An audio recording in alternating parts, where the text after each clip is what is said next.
Good morning, buenos días, and welcome to Urban Update. I am Alberto Vasallo. Now, on the show this morning, A Maven's World brings along two other community organizations, the Boston Men's Dinner Group and the Museum of African American History. Now, that's later on in the show.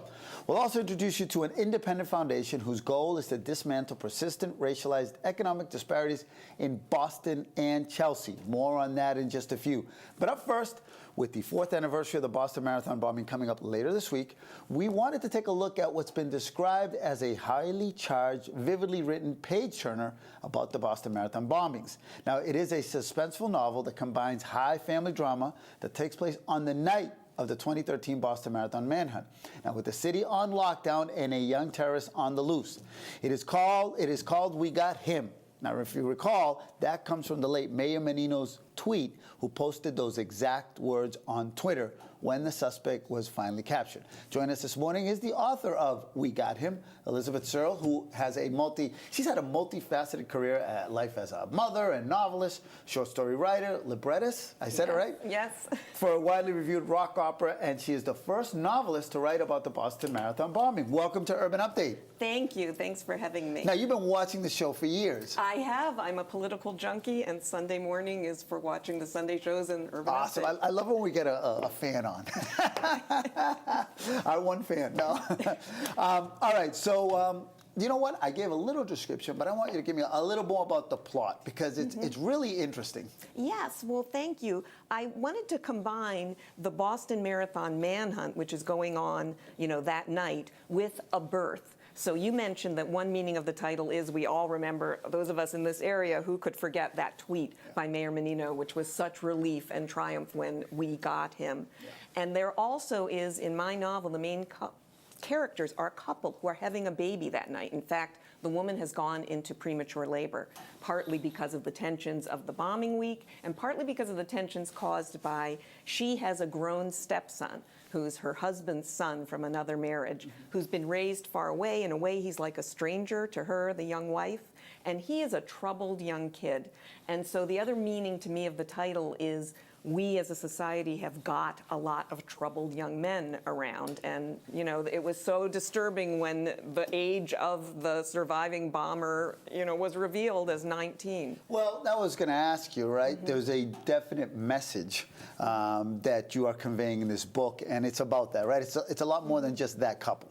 Yes, I try to make it that. I try to make the problems that the family is going through a kind of microcosm of the same kinds of problems young men who are veering toward that edge of violence. Now, obviously, the bomber is an extreme example, a tragic example of someone who went way over that edge, to a horrific, huge act of violence. Now, on the other end of the extreme, the 19-year-old who's the stepson, he's tempted by it. He's troubled. He wants attention. He resents that his father's having a baby, a new family. And so he's got all these turmoils riling up inside him. And he has a knife that he's carrying around, so he's on the edge. Right. So, I always have, we have a lot of authors that come on here. Yeah. And I always like to ask this question, how did you come up with this idea of the plot? Because obviously, you've written it, you're really getting into it. Yeah. Did this come little by little? Did you start taking notes? I mean, take me through that process. I'm always fascinated. Little by little is a good way to put it, because I had this couple that I'd been writing about for years. So I had these characters already in mind. That's one reason why this is coming out fairly fast, in a way, for a writer, for a novelist, after this event. But I wanted to write about them having their baby finally and the conflict with the grown stepson who resents that. And then the events happened, of 2013, the horrible lockdown of the communities. I live in Arlington.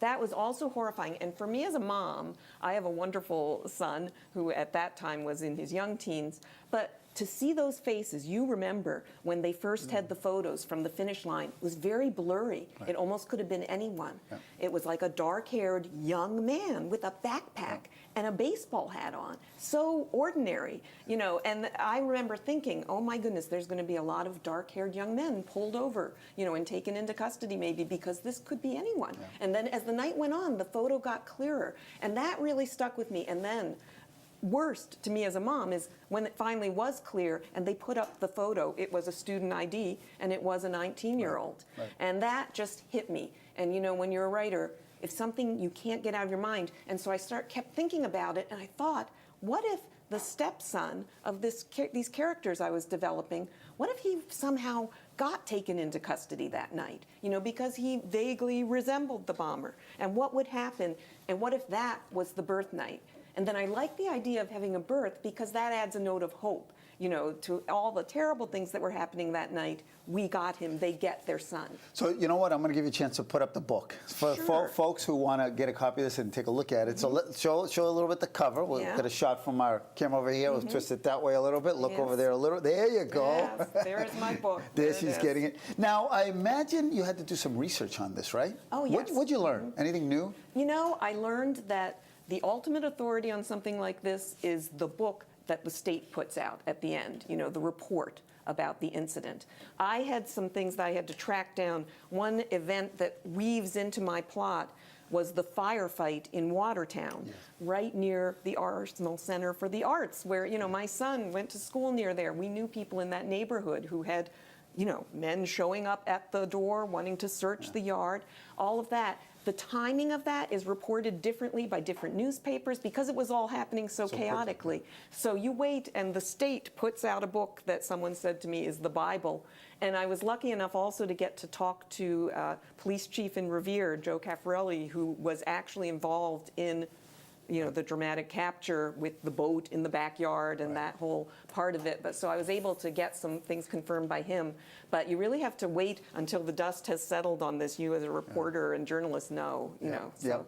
Now, before we move on and we wrap up, you're also involved in so many. You have different books. One's made been a mini movie, right? Small movie, a short film. You've got another one that's being made, a feature film, maybe here in Massachusetts. It's in development, yes, with a producer, Amy Carpenter Scott, who has her own production company called Creatrix Films, and she's in the Boston area. She's combining forces with a producer in Los Angeles, and we had a staged reading of my script last year in Los Angeles. And tell me a little about Tanya and Nancy, based on the Harding Kerrigan. Yes, you can tell I watched scandal. a lot of news. Yes. I watched the news. My father was a news junkie. He always said, news is the greatest show on earth. Good. And so, well, when are you going to do the novel on the behind-the-scenes Urban Update scandals? well, you know, that could be next. That could be next. You got to talk to Byron Barnett on that one. Not me. Well, I often have Boston-connected scandals, and as we all know here, Nancy Kerrigan's a girl from Stoneham. That's right. That's right. So when that scandal,